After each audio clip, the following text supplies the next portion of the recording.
है। क्या आपकी सरकार जब वापस आएगी 370 वापस आए? जी देखिए, 370 वापस आना ना आना ये अभी जुडिशियल मैटर है कोर्ट में, तो इस पर टिप्पणी करना जो है क्या आप देखें सही ना, अब नहीं कहीं ना कहीं तो आपको साफ आना है ना। कांग्रेस कश्मीर में भी इलेक्शन लड़ेगी आने वाले वक्त में, और जम्मू में भी इलेक्शन लड़ेगी, तो कहीं ना कहीं इस चीज़ पे क्लियर आप आ सकते हैं कि 370 आएगा नहीं आएगा। देखिए कि तब लड़े थे गोरों से, अब लड़ेंगे इन चोरों से। स्ट्रेट लाइन में आपका स्वागत है। देश में जिस तरीके से महंगाई और दूसरी जो अभी प्रॉब्लम्स आ रही हैं, हमारे साथ आज जो जुड़े हुए हैं वो हैं स्टेट स्पोक्स पर्सन प्रदेश यूथ कांग्रेस जहांजेब सिरवाल जी। इनसे हम आज बातचीत करेंगे ख़ास तौर पे इसी महंगाई के मामले में और उसके अलावा जो बाकी मामले हैं। तो जहांजेब जी, आपका स्वागत है स्ट्रेट लाइन में। Thank you so much Azhar भाई। जहांजेब जी, सबसे पहले मैं आपसे सवाल पूछना चाहता हूं कि केंद्र सरकार ने क्योंकि कोरोना के बाद ख़ास तौर पे जितनी भी इकोनॉमिक स्ट्रक्चर था भारत का, वो कहीं ना कहीं जो है प्रभावित हुआ है। और प्रभावित होने के बाद जिस तरीके से जो बजट लाया गया, बजट सत्र में भी जो है मैक्सिमम जो पैसा जो है वो हेल्थ सेक्टर को दिया गया है, जिसमें आयुष्मान भारत एक गोल्डन सपना है नरेंद्र मोदी जी का। तो आप किस तरीके से ख़ास तौर पे सरकार को घेरे में ले रहे हैं, जिसमें कि आप एलपीजी की प्राइजेज़ और पेट्रोल की प्राइजेज़ जो एस्केलेट हुई हैं, उसमें आप किस तरीके से अपना जो अभी आप पक्ष रखेंगे वो किस तरीके से रखेंगे? जी, आपने जो सवाल किए इसका मैं आपको एक एक करके जवाब दूंगा। पहले तो मैं आपको कहूँ, आपने स्टार्टिंग में ही कहा कि जगह जगह से जो है विरोध प्रदर्शन कांग्रेस पार्टी कर रही है। तो जम्मू कश्मीर की तरफ से मैं आपके सभी दर्शकों को बता दूं कि हमने जो है 30 मार्च तक के लिए एक प्रोग्राम रखा हुआ है अगेंस्ट टैक्स टेररिज्म।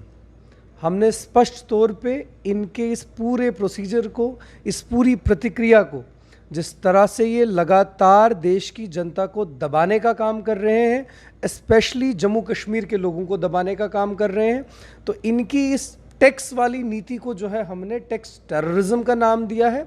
और इसके अगेंस्ट कांग्रेस पार्टी का प्रत्येक कार्यकर्ता आपको पहले भी सड़कों में दिखा था, आने वाले समय में और ज़ोरों शोरों से सड़क पर दिखेगा। रहा सवाल, आपने कहा कि लॉकडाउन के बाद, कोविड के बाद देश की अर्थव्यवस्था बिगड़ी, उसी को संभालने का प्रयास केंद्र सरकार कर रही है। तो मैं आपको सही करूं कि ये अर्थव्यवस्था जो है केवल कोविड की वजह से नहीं खराब हुई। इनका सबसे पहले नोटबंदी से शुरू हो जाइए, उसके बाद जीएसटी, इनका गब्बर सिंह टैक्स, उसके बाद इनका अनप्लान्ड लॉकडाउन, इनकी सभी गलतियों की मार आखिर आम जनता क्यों सहे? आपके पास पॉलिसी मेकर सही नहीं है, आप जो पॉलिसीज बना रहे हैं उनको इम्प्लीमेंट करने के लिए भारतीय जनता पार्टी के पास स्ट्रक्चर नहीं है, खोखले दावे और खोखले वादे करने के लिए इनके पास या तो उसको प्रूव करने के लिए इनकी सोशल मीडिया की टीम है या मीडिया के बाकी साथीगण हैं। सिर्फ इसी पर पूरा फोकस करके, या ज़्यादा से ज़्यादा अगर ये उस ओर से निकले भी तो फिर इनका पूरा प्रयास रहा, जहाँ पर कहीं पर लोकतांत्रिक तरीके से सरकारें बनी हुई थी, उन सरकारों को तोड़ के जनता का टैक्स वाला पैसा वहाँ पर धांधलियों के लिए इस्तेमाल किया। आज जो ये बोझ आम जनता सह रही है, ये भारतीय जनता पार्टी की गलत नीतियों की वजह से सह रही है।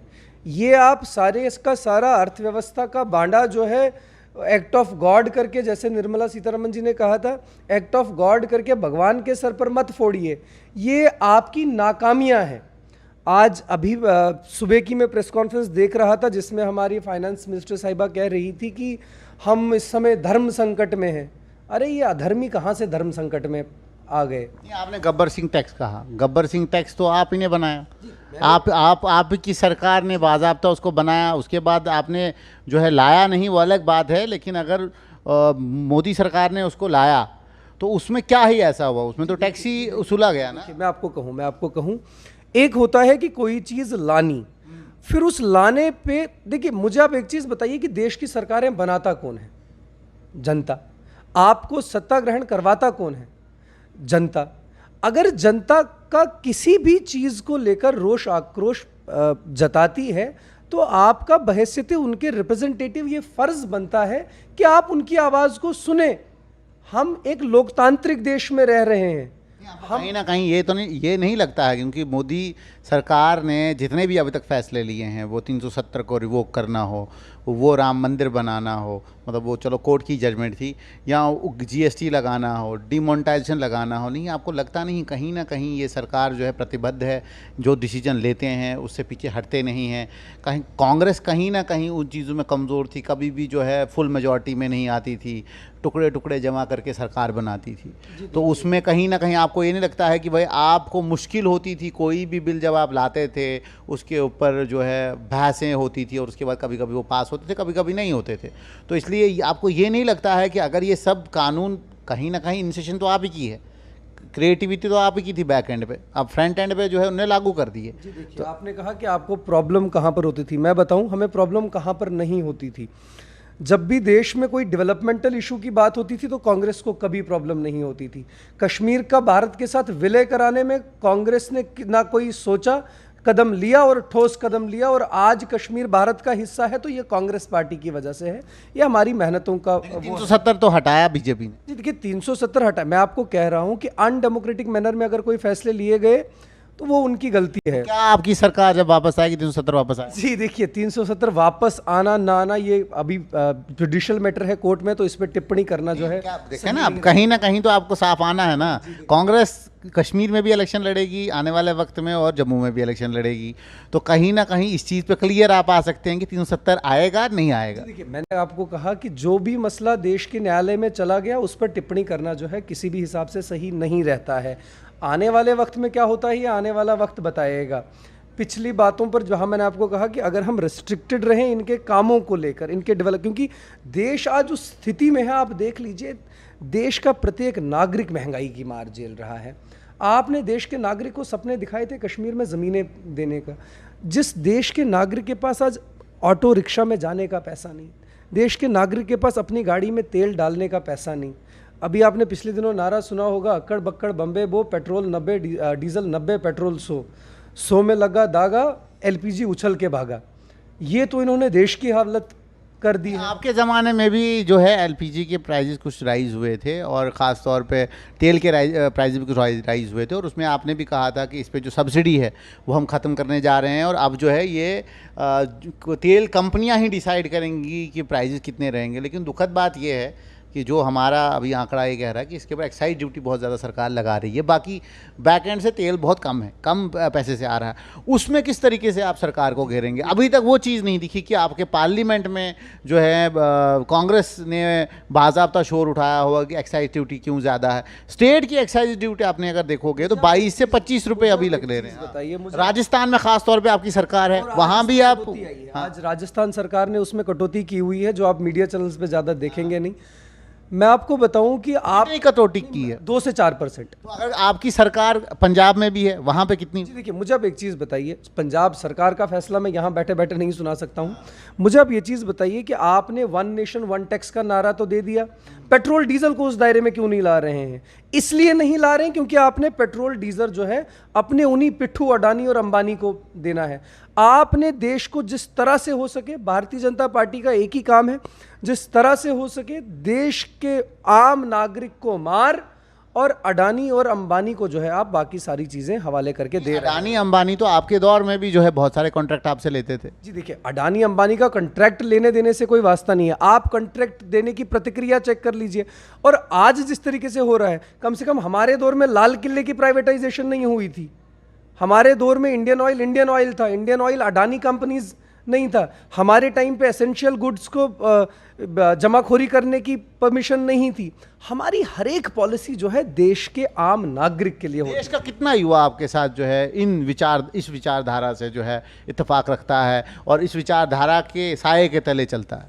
प्रत्येक भारतवासी जिसके सीने में दिल धड़कता है इस देश के लिए, वो यकीनन शायद आज किसी मसले की वजह से वो उस ओर चला गया हो, बट मैं आज भी आपके माध्यम से ये स्पष्ट कर दूं कि अब 2 रास्ते चुनने का वक्त आ गया है। एक तरफ से देश है, दूसरी तरफ से ये देश के दलाल हैं, ये इन कॉरपोरेट हाउसेस के दलाल हैं। अब वक्त आ गया है कि तब लड़े थे गोरों से, अब लड़ेंगे इन चोरों से। जहांजेब जी, आप आज़ाद साहब के एरिया से बिलोंग करते हैं, आज़ाद साहब भलेसा के हैं, और आप बिल्कुल 50 से 60 किलोमीटर की दूरी पे रहते हैं किश्तवाड़ में, और उस इलाके में ख़ास तौर पे बहुत सारा हाइड्रो पोटेंशियल है। पानी से बिजली जो है वो बनाते हैं, ख़ासतौर पर डलहस्ती तो अभी फंक्शनल है। उसके अलावा आपका बगलियार चल रहा है, किरथाई भी चल रहा है, पकड़डूल भी चल रहा है, और जो आपका अभी जो रेटले ये भी शुरू होने वाला है। कलनई का प्रोजेक्ट भी जो है विद हेल्ड पे है। लेकिन ये सारा जो है पावर जनरेशन का एरिया है, एम्प्लॉयमेंट सोर्स है, एम्प्लॉयमेंट अच्छी खासी है। और एक और सेंसस हुआ था जिसमें देखा गया था पूरा भी ये जो चिनाब रीजन है इसमें सबसे ज़्यादा मज़दूर रहते हैं, मज़दूर तबका रहते हैं, जो हिमाचल, उत्तर प्रदेश, लद्दाख इन एरियाज़ में जाके मज़दूरी करके अपना घर चलाते हैं। तो आपके वक्त भी बहुत सारे हाइड्रो प्रोजेक्ट शुरू भी किए गए और कुछ बन भी गए, लेकिन आने वाले वक्त में जो रेटले भी ऑन होने वाला है, पकड़डूल ऑन हो चुका है, किरथाई भी चल रहा है। आप मुझे एक चीज़ बताएं कि क्या किस तरीके का युवा की सोच किस तरीके की है ख़ासतौर पे उस एरिया में, और आने वाले वक्त में वो किस तरीके की डेवलपमेंट देखना चाहता है? जी, बहुत अच्छा सवाल है आपका। मैं आपको बताऊं कि हम डेवलपमेंट को हमेशा वेलकम करेंगे, but not at the cost of exploitation. हमारे वहाँ आज जो काम करने का तरीका इन कंपनीज ने अपनाया हुआ है वो क्लियर कट एक्सप्लॉइटेशन है। वहाँ पर नेचुरल रिसोर्सेज की एक्सप्लॉइटेशन हो रही है, वहाँ पर ह्यूमन एक्सप्लॉइटेशन हो रही है, एंड इन रिटर्न हमें मिल क्या रहा है वो देखने की ज़रूरत है। देखिए, मैंने आपको पहले कहा कि criticism in a positive sense कभी कभी ठीक भी रहता है, या आपने कहा कि हमारे टाइम पे शुरू हुए थे, तो डिफरेंस है। हमारे टाइम पे जो मैंने आपको पहले भी कहा कि जो फैसले लिए जाते थे वो जनता के हित में लिए जाते थे, जनता की आवाज़ सुन के लिए जाते थे, ना कि कॉरपोरेट हाउसेस की आवाज़ सुन के कोई फैसला नहीं लिया जाता। जी, जो प्रोजेक्ट बगलियार बना है उसकी जो रिपोर्ट थी वो अगर आप पढ़ें, उसमें ये था कि भाई वो फीजेबल नहीं था, लेकिन आपकी सरकार में वो बनाया गया और पूरा डोडा जो है अभी उसकी चपेट में वो सारा कुछ सह रहा है, जिसमें कि रास्ते भी ख़राब हो गए, सब कुछ ख़राब हो गया। क्या वो आपकी नीति थी? जी देखिए, आप सिर्फ सड़कें खराब होना या बाकी चीज़ों की नीतियों का बांडा जो है सिर्फ प्रोजेक्ट के सर पे नहीं फोड़ सकते हैं। और दूसरी चीज़ मैंने आपको कही कि अगर किसी वजह से, अगर मतलब बिकॉज ऑफ एनी रीज़न अगर कोई चीज़ खराब हो रही है और पीछे खराब हुई, तो आपको उस पर रोक लगानी है। या आप ये कहेंगे कि पीछे वो चीज़ खराब हुई थी, अब वो नहीं होना चाहिए। हाँ, आप पिछली चीज़ों की गलतियों से सीख के आगे कुछ सही कर सकते हैं। मैंने आपको कहा कि आप अगर डेवलपमेंटल प्रोजेक्ट्स ला रहे हैं, उसमें पहली चीज़ तो आप ये देखिए लोकल एम्प्लॉयमेंट, उस पर ध्यान रखिए। दूसरा, नेचुरल रिसोर्सेज एक्सप्लॉइटेशन को जो है ख़त्म किया जाए, प्रॉपर गाइडलाइंस फॉलो की जाएँ। ह्यूमन एक्सप्लॉइटेशन की एग्जांपल मैं अभी पिछले कुछ दिन पहले दे चुका हूं कि वहां पर किस तरह से चीज़ें की जा रही हैं। क्या आने वाले वक्त में जहाँजेब जी हम देखेंगे कि कांग्रेस के वर्कर जो हैं चिनाब रीजन के, वो एक मुहिम जो है इन प्रोजेक्ट्स के खिलाफ चलाएंगे, कि या आप सिर्फ उनसे बातचीत करके जो है इन प्रोजेक्ट्स को? कांग्रेस का वर्कर ही नहीं, हर एक जिम्मेदार नागरिक जो है चिनाब को बचाने के लिए, चिनाब वैली को बचाने के लिए, अपने नेचुरल रिसोर्सेज को बचाने के लिए यकीनन मुहिम चलाएगा। मैं आपको इस चीज़ का आश्वासन। ऐसा तो नहीं होगा कि सियासत उन प्रोजेक्ट्स में भी चलेगी, अपने अपने वर्कर एडजस्ट करवा दिए और मैं आपको स्पष्ट कहूं कि हमारे लिए सियासत का मतलब, मैं पहले भी कह चुका हूं, जन सेवा, जन कल्याण, देश सेवा और देश निर्माण है। तो अगर ये सियासत है तो हम फ़ख्र से सियासत करेंगे। Thank you. करेंगे तो आने वाले वक्त में हम जहाँजेब जी को चिनाब रीजन में देखेंगे ज़रूर। जी इंशाल्लाह। मैंने कहा जहां जहां भी लोगों को ज़रूरत होगी हम वहां वहां हाजिर होंगे, क्योंकि कांग्रेस का ये मानना है कि सड़क से लेकर संसद तक देश की जनता की आवाज़ बनने के लिए अगर कोई पार्टी है तो वो कांग्रेस पार्टी है।